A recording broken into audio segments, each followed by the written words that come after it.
পোনপ্ৰথমতে এই ভিডিঅ'টোৰ যোগেদি অসমৰ মাননীয় মুখ্যমন্ত্ৰী হিমন্ত বিশ্ব শৰ্মা ডাঙৰীয়াক ধন্যবাদ জ্ঞাপন কৰিছোঁ সমূহ যোৰহাটবাসী হৈ, কিয়নো আমাৰ যোৰহাটত অতি শীঘ্ৰে মুকলি হ'বলৈ গৈ আছে আমাৰ যোৰহাটৰ তৃতীয়খন উৰণীয়া খেতি, আৰু যিখন উৰণীয়া খেতি আৰম্ভ হৈছে আমাৰ যোৰহাটৰ বৰুৱাচাৰিত আৰম্ভ হৈছে, আৰু ইফালে আপোনাৰ আমাৰ ট্ৰাক ষ্টেণ্ড পাৰ হৈ যি ভোগদৈ দলং আছিলে সেই ভোগদৈ দলং পোৱাৰ আগে আগে ঠিক শেষ হৈছেগৈ।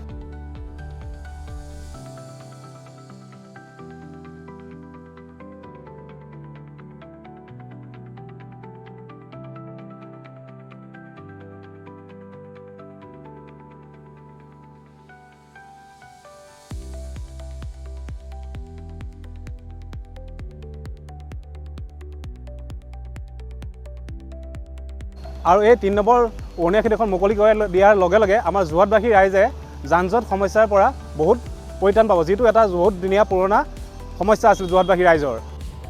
আৰু মানে অভাৰব্ৰিজখন উঠি থাকোঁতে এনেকুৱা লাগিছে যেন যোৰহাটতে আছোঁ নে গুৱাহাটীতে আছোঁ ধৰিব পৰা নাই। চাওক কি ধুনীয়া চাওক না আপুনি, এইফালে দেখিছেনে? আৰু এই যিটো বিল্ডিং দেখি আছে সেইটো হৈছে আমাৰ যোৰহাটৰ একদম পুৰণি বিল্ডিং নিউ মেডিকেল।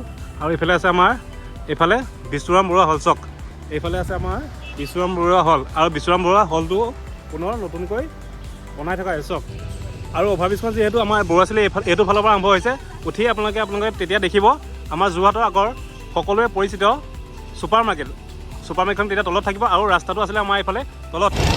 আৰু আপোনালোকক চাওক এটা অনুৰোধ জনাইছোঁ, আপোনালোকে যাতে প্ৰথমতে যেনেকৈ খুব ধুনীয়াকৈ পৰিষ্কাৰকৈ ৰাখে, পিছলৈও যেন এইখন খুব ধুনীয়াকৈ আপোনালোকে নিজৰ বস্তু বুলি নিজৰ সম্পদ বুলি খুব ধুনীয়াকৈ পৰিষ্কাৰ পৰিচ্ছন্নকৈ ৰাখে, য'তে ত'তে যে গুটখা খাই নিপিকায় তাৰ কাৰণে অনুৰোধ জনাইছোঁ। চাওক যিহেতু আমাৰ মুখ্যমন্ত্ৰী ডাঙৰীয়াই খুব এটা ধুনীয়া উপহাৰ দিছে আমাৰ যোৰহাটবাসীৰ কাৰণে, আৰু এইখন হৈ যোৱাৰ লগে লগে আমাৰ যোৰহাটৰ আগতে যি আপোনাৰ নিৰ্মল চাৰিআলিৰ পৰা আপোনাৰ ভোগদৈ ব্ৰিজলৈকে যিটো ভিৰ লাগিছিলে সেই ভিৰটো কমপ্লিট নাইকিয়া হৈ যাব।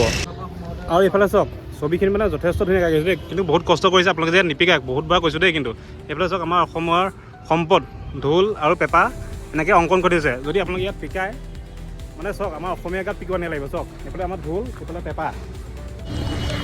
আৰু লগতে এইসকলক ধন্যবাদ জ্ঞাপন কৰিছোঁ যিসকলে এই যিখিনি ছবি অংকন কৰিছে। চাওক আপোনালোকে ছবি নে কিবা পোষ্টাৰ ষ্টিকাৰ লগাই ধৰিব নোৱাৰে, চাওক কিমান ধুনীয়াকৈ অংকন কৰিছে। চাওক ইয়াত যদি আপোনালোকে পিকাই মানে আপোনালোকে নিজৰ ঘৰখন যদি আপোনালোকে পৰিষ্কাৰ কৰি ৰাখিব পাৰে, তেন্তে আপোনালোকে এই আমাৰ যিখিনি সম্পদ ৰাজহুৱা সম্পদ সেইখিনি আপোনালোকে পৰিষ্কাৰ কৰি ৰাখিব পাৰিব। চাওক এইপিনে চাওক আপোনাৰ মাজুলীৰ মুখাশিল্প, আৰু এইফালে দেখিলে আমাৰ অসমীয়া স্বাভিমান ঢোল, এইফালে আপোনাৰ বাগুৰুম্বা, তাৰপিছত এইপিনে আমাৰ অসমৰ খেতি শিল্প।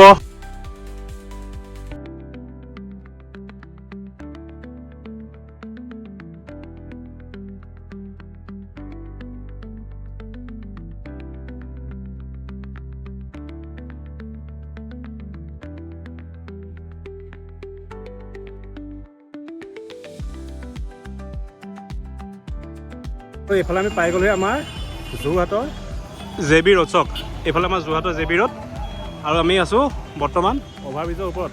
এইফালে আছে আমাৰ জে.বি. ৰোড। চাওক এইফালে গৈ পেলাই আপোনালোকে আমাৰ যিখন নিভিল ৰোড বজাৰ, তাৰপিছত এইফালে গৈ পেলাই আপোনালোকে মাছৰ হাট, সবাইবন্ধা, এইটি ৰোড আপোনালোকে গোটেইখিনি পাব পাৰিব।